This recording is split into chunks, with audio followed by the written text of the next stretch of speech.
Sa isa pong pambihirang pagkakataon, nagsama-sama ang ilang atleta sa pagtatapos ng pagpupugay.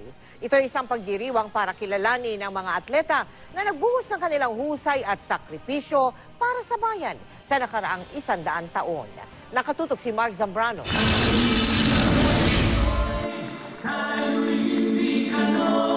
Sa mga imaheng ito, inalala ang tagumpay ng mga atletang Pinoy sa Olympics, Asian Games at iba pang international competitions sa loob ng 100 taon ng Philippine sports. Naging emosyonal ang lahat nang umakyat sa entablado ang pamilya ng yumaong boksingero na si Anthony Villanueva. Ang unang Filipino Olympic silver medalist noong 1964 Olympics. Nitong Mayo lang sa kanyang payak na tahanan, pumanaw si Villanueva sanhin ng komplikasyon sa sakit sa puso. Sa kabuuan, 19 na natatanging Pinoy athletes ang kinilala. Kabilang sila Mansueto Onyok Velasco, Eugene Torre, Paeng Nepomuceno, Arian Cerdeña, Bong Ku at Efren Reyes. Isa sa mga dumalo ang 88 anyos na si Ramoncito The Adding Machine Campos Jr.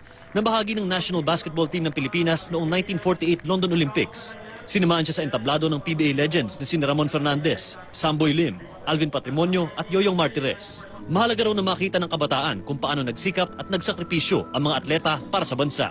Mga ngayon, marami na rin magagaling ang mga sa bilyar. Sa aming mga kabataan, marami na rin gumagaling.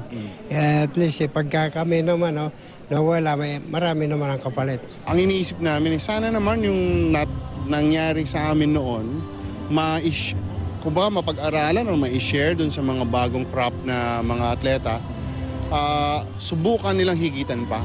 Kasi ang bansa natin deserves kung ano man yung ilang medalya na panalo ko para sa kanya. Hindi nakadalo si pambansang kamao Manny Pacquiao na nasa Europa ngayon.